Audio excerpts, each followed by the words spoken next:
شروع اللہ کے نام سے جو بڑا مہربان نہایت رحم والا ہے۔ اے پیغمبر صلی اللہ علیہ وآلہ وسلم، خدا سے ڈرتے رہنا اور کافروں اور منافقوں کا کہا نہ ماننا۔ بے شک خدا جاننے والا اور حکمت والا ہے۔ اور جو کتاب تم کو تمہارے پروردگار کی طرف سے وحی کی جاتی ہے اسی کی پیروی کیے جانا۔ بے شک خدا تمہارے سب عملوں سے خبردار ہے۔ اور خدا پر بھروسہ رکھنا، اور خدا ہی کارساز کافی ہے۔ خدا نے کسی آدمی کے پہلو میں دو دل نہیں بنائے، اور نہ تمہاری عورتوں کو جن کو تم ماں کہہ بیٹھتے ہو تمہاری ماں بنایا، اور نہ تمہارے لے پالکوں کو تمہارے بیٹے بنایا۔ یہ سب تمہارے منہ کی باتیں ہیں، اور خدا تو سچی بات فرماتا ہے اور وہی سیدھا رستہ دکھاتا ہے۔ مومنوں، لے پالکوں کو ان کے اصلی باپوں کے نام سے پکارا کرو کہ خدا کے نزدیک یہی بات درست ہے۔ اگر تم کو ان کے باپوں کے نام معلوم نہ ہوں تو دین میں وہ تمہارے بھائی اور دوست ہیں، اور جو بات تم سے غلطی سے ہو گئی ہو اس میں تم پر کچھ گناہ نہیں، لیکن جو قصد دلی سے کرو اس پر مواخذہ ہے، اور خدا بخشنے والا مہربان ہے۔ پیغمبر مومنوں پر ان کی جانوں سے بھی زیادہ حق رکھتے ہیں، اور پیغمبر کی بیویاں ان کی مائیں ہیں، اور رشتہ دار آپس میں کتاب اللہ کی روح سے مسلمانوں اور مہاجروں سے ایک دوسرے کے ترکے کے زیادہ حقدار ہیں، مگر یہ کہ تم اپنے دوستوں سے احسان کرنا چاہو۔ یہ حکم کتاب یعنی قرآن میں لکھ دیا گیا ہے۔ اور جب ہم نے پیغمبروں سے عہد لیا، اور تم سے اور نوح سے اور ابراہیم سے اور موسیٰ سے اور مریم کے بیٹے عیسیٰ سے، اور عہد بھی ان سے پکا لیا،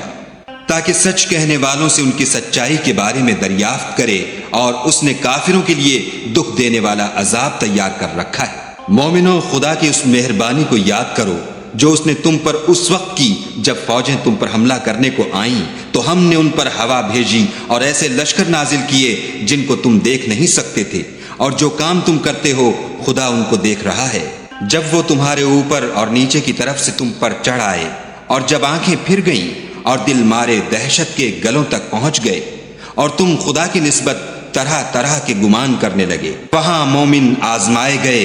اور سخت طور پر ہلائے گئے۔ اور جب منافق اور وہ لوگ جن کے دلوں میں بیماری ہے کہنے لگے کہ خدا اور اس کے رسول نے تو ہم سے محض دھوکے کا وعدہ کیا تھا، اور جب ان میں سے ایک جماعت کہتی تھی کہ اے اہل مدینہ، یہاں تمہارے ٹھہرنے کا مقام نہیں تو لوٹ چلو، اور ایک گروہ ان میں سے پیغمبر سے اجازت مانگنے اور کہنے لگا کہ ہمارے گھر کھلے پڑے ہیں، حالانکہ وہ کھلے نہیں تھے، وہ تو صرف بھاگنا چاہتے تھے۔ اور اگر فوجیں اطراف مدینہ سے ان پر آ داخل ہوں، پھر ان سے خانہ جنگی کے لیے کہا جائے تو فوراً کرنے لگیں، اور اس کے لیے بہت کم توقف کریں، حالانکہ پہلے خدا سے اقرار کر چکے تھے کہ پیٹھ نہیں پھیریں گے، اور خدا سے جو اقرار کیا جاتا ہے اس کی ضرور پرسش ہوگی۔ کہہ دو کہ اگر تم مرنے یا مارے جانے سے بھاگتے ہو تو بھاگنا تم کو فائدہ نہیں دے گا، اور اس وقت تم بہت ہی کم فائدہ اٹھاؤ گے۔ کہہ دو کہ اگر خدا تمہارے ساتھ برائی کا ارادہ کرے تو کون تم کو اس سے بچا سکتا ہے، یا اگر تم پر مہربانی کرنی چاہے تو کون اس کو ہٹا سکتا ہے۔ اور یہ لوگ خدا کے سوا کسی کو نہ اپنا دوست پائیں گے اور نہ مددگار۔ خدا تم میں سے ان لوگوں کو بھی جانتا ہے جو لوگوں کو منع کرتے ہیں اور اپنے بھائیوں سے کہتے ہیں کہ ہمارے پاس چلے آؤ، اور لڑائی میں نہیں آتے مگر کم، یہ اس لیے کہ تمہارے بارے میں بخل کرتے ہیں۔ پھر جب ڈر کا وقت آئے تو تم ان کو دیکھو کہ تمہاری طرف دیکھ رہے ہیں، اور ان کی آنکھیں اسی طرح پھر رہی ہیں جیسے کسی کو موت سے غشی آ رہی ہو۔ پھر جب خوف جاتا رہے تو تیز زبانوں کے ساتھ تمہارے بارے میں زبان درازی کریں اور مال میں بخل کریں۔ یہ لوگ حقیقت میں ایمان لائے ہی نہ تھے، تو خدا نے ان کے اعمال برباد کر دیے، اور یہ خدا کو آسان تھا۔ خوف کے سبب خیال کرتے ہیں کہ فوجیں نہیں گئیں، اور اگر لشکر آ جائیں تو تمنا کریں کہ کاش گماروں میں جا رہیں، اور تمہاری خبر پوچھا کریں، اور اگر تمہارے درمیان ہوں تو لڑائی نہ کریں مگر کم۔ تم کو پیغمبر خدا کی پیروی کرنی بہتر ہے، یعنی اس شخص کو جسے خدا سے ملنے اور روز قیامت کے آنے کی امید ہو، اور وہ خدا کا ذکر کثرت سے کرتا ہو۔ اور جب مومنوں نے کافروں کے لشکر کو دیکھا تو کہنے لگے یہ وہی ہے جس کا خدا اور اس کے پیغمبر نے ہم سے وعدہ کیا تھا، اور خدا اور اس کے پیغمبر نے سچ کہا تھا، اور اس سے ان کا ایمان اور اطاعت اور زیادہ ہو گئی۔ مومنوں میں کتنے ہی ایسے شخص ہیں کہ جو اقرار انہوں نے خدا سے کیا تھا اس کو سچ کر دکھایا، تو ان میں بعض ایسے ہیں جو اپنی نظر سے فارغ ہو گئے اور بعض ایسے ہیں کہ انتظار کر رہے ہیں، اور انہوں نے اپنے قول کو ذرا بھی نہیں بدلا، تاکہ خدا سچوں کو ان کی سچائی کا بدلہ دے اور منافقوں کو چاہے تو عذاب دے یا چاہے تو ان پر مہربانی کرے۔ بے شک خدا بخشنے والا مہربان ہے۔ اور جو کافر تھے ان کو خدا نے پھیر دیا، وہ اپنے غصے میں بھرے ہوئے تھے، کچھ بھلائی حاصل نہ کر سکے، اور خدا مومنوں کو لڑائی کے بارے میں کافی ہوا، اور خدا طاقتور اور زبردست ہے۔ اور اہل کتاب میں سے جنہوں نے ان کی مدد کی تھی ان کو ان کے قلعوں سے اتار دیا اور ان کے دلوں میں دہشت ڈال دی، تو کتنوں کو تم قتل کر دیتے تھے اور کتنوں کو قید کر لیتے تھے، اور ان کی زمین اور ان کے گھروں اور ان کے مال کا اور اس زمین کا جس میں تم نے پاؤں بھی نہیں رکھا تھا تم کو وارث بنا دیا، اور خدا ہر چیز پر قدرت رکھتا ہے۔ اے پیغمبر صلی اللہ علیہ وآلہ وسلم، اپنی بیویوں سے کہہ دو کہ اگر تم دنیا کی زندگی اور اس کی زینت و آرائش کی خواستگار ہو تو آؤ میں تمہیں کچھ مال دوں اور اچھی طرح سے رخصت کر دوں، اور اگر تم خدا اور اس کے پیغمبر اور عاقبت کے گھر یعنی بہشت کی طلبگار ہو تو تم میں جو نیکوکاری کرنے والی ہیں ان کے لیے خدا نے اجر عظیم تیار کر رکھا ہے۔ اے پیغمبر کی بیویوں،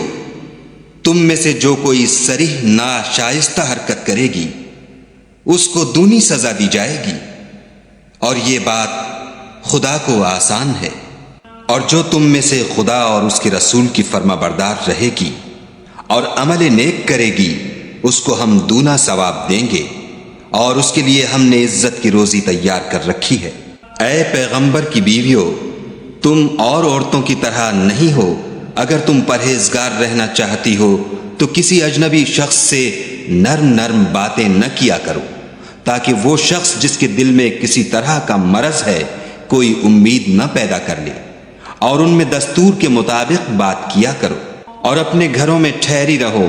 اور جس طرح پہلے جاہلیت کے دنوں میں اظہار تجمل کرتی تھیں اس طرح زینت نہ دکھاؤ، اور نماز پڑھتی رہو اور زکوٰۃ دیتی رہو،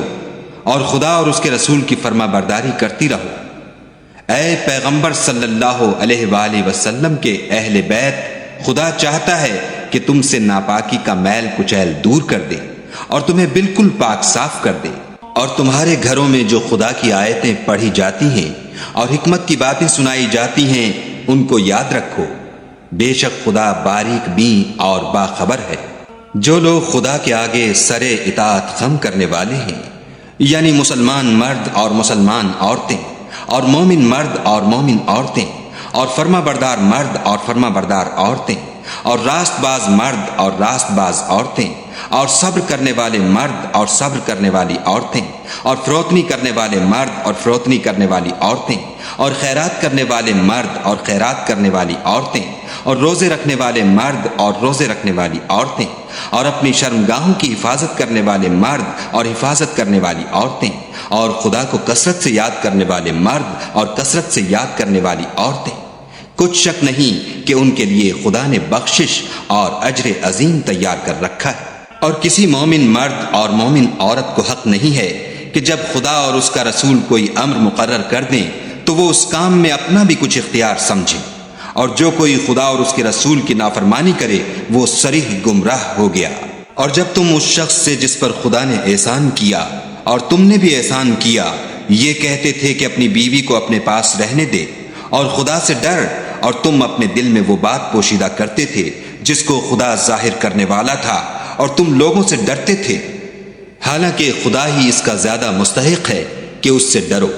پھر جب زید نے اس سے کوئی حاجت متعلق نہ رکھی یعنی اس کو طلاق دے دی تو ہم نے تم سے اس کا نکاح کر دیا تاکہ مومنوں کے لیے ان کے منہ بولے بیٹوں کی بیویوں کے ساتھ نکاح کرنے کے بارے میں جب وہ ان سے اپنی حاجت متعلق نہ رکھیں یعنی طلاق دے دیں کچھ تنگی نہ رہے، اور خدا کا حکم واقع ہو کر رہنے والا تھا۔ پیغمبر پر اس کام میں کچھ تنگی نہیں جو خدا نے ان کے لیے مقرر کر دیا، اور جو لوگ پہلے گزر چکے ہیں ان میں بھی خدا کا یہی دستور رہا ہے، اور خدا کا حکم ٹھہر چکا تھا۔ اور جو خدا کے پیغام جوں کہ تم پہنچاتے اور اس سے ڈرتے اور خدا کے سوا کسی سے نہیں ڈرتے تھے، اور خدا ہی حساب کرنے کو کافی ہے۔ محمد صلی اللہ علیہ وآلہ وسلم تمہارے مردوں میں سے کسی کے والد نہیں ہیں، بلکہ خدا کے پیغمبر اور نبیوں کی نبوت کی مہر یعنی اس کو ختم کر دینے والے ہیں، اور خدا ہر چیز سے واقف ہے۔ اے اہل ایمان، خدا کا بہت ذکر کیا کرو اور صبح اور شام اس کی پاکی بیان کرتے رہو۔ وہی تو ہے جو تم پر رحمت بھیجتا ہے اور اس کے فرشتے بھی، تاکہ تم کو اندھیروں سے نکال کر روشنی کی طرف لے جائے، اور خدا مومنوں پر مہربان ہے۔ جس روز وہ ان سے ملیں گے ان کا تحفہ خدا کی طرف سے سلام ہوگا، اور اس نے ان کے لیے بڑا ثواب تیار کر رکھا ہے۔ اے پیغمبر صلی اللہ علیہ وآلہ وسلم، ہم نے تم کو گواہی دینے والا اور خوشخبری سنانے والا اور ڈرانے والا بنا کر بھیجا ہے، اور خدا کی طرف بلانے والا اور چراغ روشن۔ اور مومنوں کو خوشخبری سنا دو کہ ان کے لیے خدا کی طرف سے بڑا فضل ہے، اور کافروں اور منافقوں کا کہا نہ ماننا اور نہ ان کے تکلیف دینے پر نظر کرنا، اور خدا پر بھروسہ رکھنا، اور خدا ہی کارساز کافی ہے۔ مومنوں، جب تم مومن عورتوں سے نکاح کر کے ان کو ہاتھ لگانے یعنی ان کے پاس جانے سے پہلے طلاق دے دو تو تم کو کچھ اختیار نہیں کہ ان سے عدت پوری کراؤ، ان کو کچھ فائدہ یعنی خرچ دے کر اچھی طرح سے رخصت کر دو۔ اے پیغمبر صلی اللہ علیہ وآلہ وسلم، ہم نے تمہارے لیے تمہاری بیویاں جن کو تم نے ان کے مہر دے دیے ہیں حلال کر دی ہیں، اور تمہاری لونڈیاں جو خدا نے تم کو کفار سے بطور مال غنیمت دلوائی ہیں، اور تمہارے چچا کی بیٹیاں اور تمہاری پھپھیوں کی بیٹیاں اور تمہارے ماموں کی بیٹیاں اور تمہاری خالاؤں کی بیٹیاں جو تمہارے ساتھ وطن چھوڑ کر آئی ہیں، سب حلال ہیں۔ اور کوئی مومن عورت اگر اپنے تئیں پیغمبر کو بخش دے یعنی مہر لینے کے بغیر نکاح میں آنا چاہے، بشرطے کہ پیغمبر بھی اس سے نکاح کرنا چاہیں، وہ بھی حلال ہے۔ لیکن یہ اجازت اے محمد صلی اللہ علیہ وآلہ وسلم خاص تم ہی کو ہے، سب مسلمانوں کو نہیں۔ ہم نے ان کی بیویوں اور لونڈیوں کے بارے میں جو مہر واجب الادا مقرر کر دیا ہے ہم کو معلوم ہے۔ یہ اس لیے کیا گیا ہے کہ تم پر کسی طرح کی تنگی نہ رہے، اور خدا بخشنے والا مہربان ہے۔ اور تم کو یہ بھی اختیار ہے کہ جس بیوی کو چاہو علیحدہ رکھو اور جسے چاہو اپنے پاس رکھو، اور جس کو تم نے علیحدہ کر دیا ہو اگر اس کو پھر اپنے پاس طلب کر لو تو تم پر کچھ گناہ نہیں۔ یہ اجازت اس لیے ہے کہ ان کی آنکھیں ٹھنڈی رہیں اور وہ غمناک نہ ہوں، اور جو کچھ تم ان کو دو اسے لے کر سب خوش رہیں، اور جو کچھ تمہارے دلوں میں ہے خدا اسے جانتا ہے، اور خدا جاننے والا اور بردبار ہے۔ اے پیغمبر صلی اللہ علیہ وآلہ وسلم، ان کے سوا اور عورتیں تم کو جائز نہیں، اور نہ یہ کہ ان بیویوں کو چھوڑ کر اور بیویاں کر لو، خواہ ان کا حسن تم کو کیسا ہی اچھا لگے، مگر وہ جو تمہارے ہاتھ کا مال ہے یعنی لونڈیوں کے بارے میں تم کو اختیار ہے، اور خدا ہر چیز پر نگاہ رکھتا ہے۔ مومنوں، پیغمبر کے گھروں میں نہ جایا کرو مگر اس صورت میں کہ تم کو کھانے کے لیے اجازت دی جائے اور اس کے پکنے کا انتظار بھی نہ کرنا پڑے، لیکن جب تمہاری دعوت کی جائے تو جاؤ، اور جب کھانا کھا چکو تو چل دو، اور باتوں میں جی لگا کر نہ بیٹھ رہو۔ یہ بات پیغمبر کو ایذا دیتی تھی، اور وہ تم سے شرم کرتے تھے اور کہتے نہیں تھے، لیکن خدا سچی بات کے کہنے سے شرم نہیں کرتا۔ اور جب پیغمبر کی بیویوں سے کوئی سامان مانگو تو پردے کے باہر مانگو، یہ تمہارے اور ان کے دونوں کے دلوں کے لیے بہت پاکیزگی کی بات ہے۔ اور تم کو یہ شایع نہیں کہ پیغمبر خدا کو تکلیف دو، اور نہ یہ کہ ان کی بیویوں سے کبھی ان کے بعد نکاح کرو، بے شک یہ خدا کے نزدیک بڑا گناہ کا کام ہے۔ اگر تم کسی چیز کو ظاہر کرو یا اس کو مخفی رکھو تو یاد رکھو کہ خدا ہر چیز سے باخبر ہے۔ عورتوں پر اپنے باپوں سے پردہ نہ کرنے میں کچھ گناہ نہیں، اور نہ اپنے بیٹوں سے، اور نہ اپنے بھائیوں سے، اور نہ اپنے بھتیجوں سے، اور نہ اپنے بھانجوں سے، نہ اپنی قسم کی عورتوں سے، اور نہ لونڈیوں سے۔ اور اے عورتوں، خدا سے ڈرتی رہو، بے شک خدا ہر چیز سے واقف ہے۔ خدا اور اس کے فرشتے پیغمبر پر درود بھیجتے ہیں، مومنوں تم بھی پیغمبر پر درود اور سلام بھیجا کرو۔ جو لوگ خدا اور اس کے پیغمبر کو رنج پہنچاتے ہیں ان پر خدا دنیا اور آخرت میں لعنت کرتا ہے اور ان کے لیے اس نے ذلیل کرنے والا عذاب تیار کر رکھا ہے۔ اور جو لوگ مومن مردوں اور مومن عورتوں کو ایسے کام کی تہمت سے جو انہوں نے نہ کیا ہو ایذا دیں تو انہوں نے بہتان اور صریح گناہ کا بوجھ اپنے سر پر رکھا۔ اے پیغمبر صلی اللہ علیہ وآلہ وسلم، اپنی بیویوں اور بیٹیوں اور مسلمانوں کی عورتوں سے کہہ دو کہ باہر نکلا کریں تو اپنے منہوں پر چادر لٹکا کر گھونگھٹ نکال لیا کریں۔ یہ امر ان کے لیے موجب شناخت و امتیاز ہوگا تو کوئی ان کو ایذا نہ دے گا، اور خدا بخشنے والا مہربان ہے۔ اگر منافق اور وہ لوگ جن کے دلوں میں مرض ہے اور جو مدینے کے شہر میں بری بری خبریں اڑایا کرتے ہیں اپنے کردار سے باز نہ آئیں گے تو ہم تم کو ان کے پیچھے لگا دیں گے، پھر وہاں تمہارے پڑوس میں نہ رہ سکیں گے مگر تھوڑے دن، وہ بھی پھٹکارے ہوئے، جہاں پائے گئے پکڑے گئے اور جان سے مار ڈالے گئے۔ جو لوگ پہلے گزر چکے ہیں ان کے بارے میں بھی خدا کی یہی عادت رہی ہے، اور تم خدا کی عادت میں تغیر و تبدل نہ پاؤ گے۔ لوگ تم سے قیامت کی نسبت دریافت کرتے ہیں کہ کب آئے گی، کہہ دو کہ اس کا علم خدا ہی کو ہے، اور تمہیں کیا معلوم ہے شاید قیامت قریب ہی آ گئی ہو۔ بے شک خدا نے کافروں پر لعنت کی ہے اور ان کے لیے جہنم کی آگ تیار کر رکھی ہے، اس میں ابد الآباد رہیں گے، نہ کسی کو دوست پائیں گے اور نہ مددگار۔ جس دن ان کے منہ آگ میں الٹائے جائیں کہیں گے اے کاش ہم خدا کی فرما برداری کرتے اور رسول خدا کا حکم مانتے، اور کہیں گے کہ اے ہمارے پروردگار، ہم نے اپنے سرداروں اور بڑے لوگوں کا کہا مانا تو انہوں نے ہم کو رستے سے گمراہ کر دیا۔ اے ہمارے پروردگار، ان کو دگنا عذاب دے اور ان پر بڑی لعنت کر۔ مومنو، تم ان لوگوں جیسے نہ ہونا جنہوں نے موسیٰ کو عیب لگا کر رنج پہنچایا تو خدا نے ان کو بے عیب ثابت کیا اور وہ خدا کے نزدیک آبرو والے تھے۔ مومنو، خدا سے ڈرا کرو اور بات سیدھی کہا کرو، وہ تمہارے سب اعمال درست کر دے گا اور تمہارے گناہ بخش دے گا، اور جو شخص خدا اور اس کے رسول کی فرما برداری کرے گا تو بے شک بڑی مراد پائے گا۔ ہم نے بار امانت کو آسمانوں اور زمین پر پیش کیا تو انہوں نے اس کے اٹھانے سے انکار کیا اور اس سے ڈر گئے، اور انسان نے اس کو اٹھا لیا، بے شک وہ ظالم اور جاہل تھا، تاکہ خدا منافق مردوں اور منافق عورتوں اور مشرک مردوں اور مشرک عورتوں کو عذاب دے، اور خدا مومن مردوں اور مومن عورتوں پر مہربانی کرے، اور خدا تو بخشنے والا مہربان ہے۔